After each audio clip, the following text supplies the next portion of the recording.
wachni gin moko ma nyayo dongruok maga talanta kaachiel koda ka kido moro makare kama gintiere. Bende lwasi osebedo makare higni 4 aribede e apis ni mano kaka jatatije mano ka Kenya Cultural Center.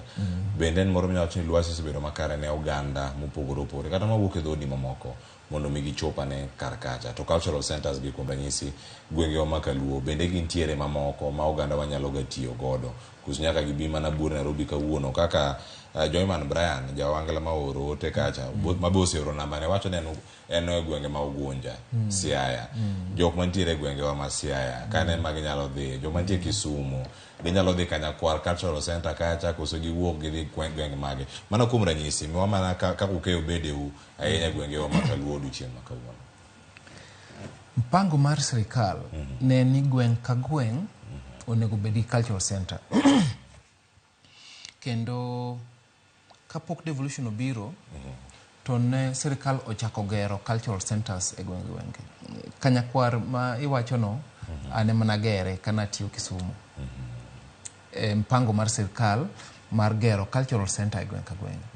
Koro nikech no kaka koro Kanyakwar cultural center ntiere mpango manonego bedni timore e cultural center ka cultural center mane i gwengewa. Nikech noyud ni Kenya Cultural Center ni mana Nairobi. To jite ok nyal biro to dhuk Nairobi mondo wa tudre kata wa experience culture. Koro jo Kisumu onego oti gi Kanyakwar Cultural Center. Jo Kakamega onego ti gi Mumias Cultural Center. Jo Kwale onego ti gi Kwale Cultural Center. Maka nyisi mana mathin kuom cultural centers mag sirikal ogero. To ma konyo nyayo utamaduni. To kopogore gi mano, wan kaka Kenya Cultural Center koro wadhi e gwengewa, wawe bedo Nairobi. Wadhi e gwengewa mondo koro wapuonj ogendini magwa ber mar develop utamaduni. Ae gibed ni ginyalo create kata loso thumbe kata tuke mopogore opogore ma wa celebrate go utamaduni. Bang'e kagiseloso tuke gi thumbe gi to thumbe gi tuke gi nyalo chopo e Kenya Cultural Center mondo koro onegi gi piny mangima. Nikech Kenya Cultural Center to koro en stage maduong'. To kopogore gi mano to wan gi tudruok kata winjruok collaboration gi counties mondo wakonygi siro gik moluongo ni community cultural festivals. Nikech ka sirikal okokonyore gi sirikende mag gwenge e siro festivals gi to utamaduni wadhi lal. Koro wakonyore gi county e sirikende mag gwenge mondo wasir community cultural festivals. Nikech ka community cultural festivals onya maber to utamaduni marwa bende dhi dongo. Kuom ranyisi aribede apis makoro sani higni 4 osekalo. Kuom ranyisi counties wa makaluo kata counties mamoko adima osetime mosebiro kanyachiel muti kodgi e yoregi mag nyayo kitwa kod timbewa kata timbegi mano kama gintiere counties mopogore opogore ginya bedo machal nade nitie makwano piny luo mano ba kata county ma Homa Bay ponono uketo gi e ranyisi mane kata e pim mane mondo rang ne koro wadhi ane Kisumu odaranga ni Migori wakele kumora achiel gwenge gi gin mange bende utiyo kod counties gi machiegni mondo mi gigo chop kare tadimu setimo nyaka sani. Erokamano counties gin 47 to Kenya Cultural Center ok wan organization maduong' ahinya. Koro wan gi approach moro mwatiyogo moluongo ni regional approach. Kaka wajumlisha counties mag Luo to waromo Kisumu.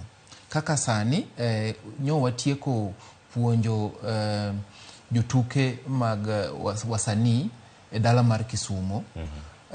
Ma ne watemo lidho ji mopogore moa e gwenge mopogore opogore to wakelo gi Kisumu to wapuonjo gi kendo Tok mano wadhi kendo Kakamega bende wasebede gi winjruok mondo wakaw kendo wasanii moane region makanyo.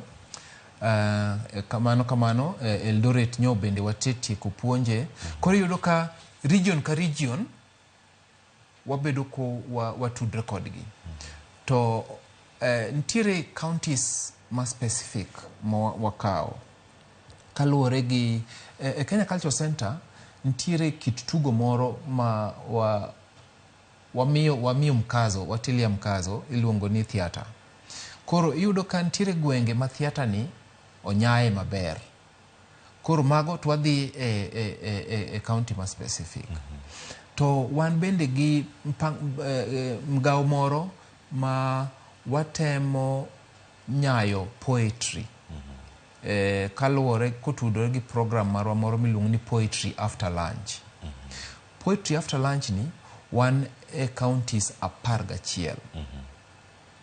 And after lunch is skunde koso and after lunch ne jogo ma wuok e school. After lunch en nochakore kama. Nairobi, office ma Nairobi, ne wan gi wasanii ma ne biro to beda kanyo. To nwaneno ni ber ka wapuonjo wasanii gi mondo obed ni timo gimoro. To nikech gin jogo modhier, no waketo ni onge kaka msanii ang' ne tugi kodenyo. Koro wakwongo wamiyo gi lunch. Ka gise chiemo eka koro gi perform poetry. Koro wamiyo gino nying mar Poetry After Lunch.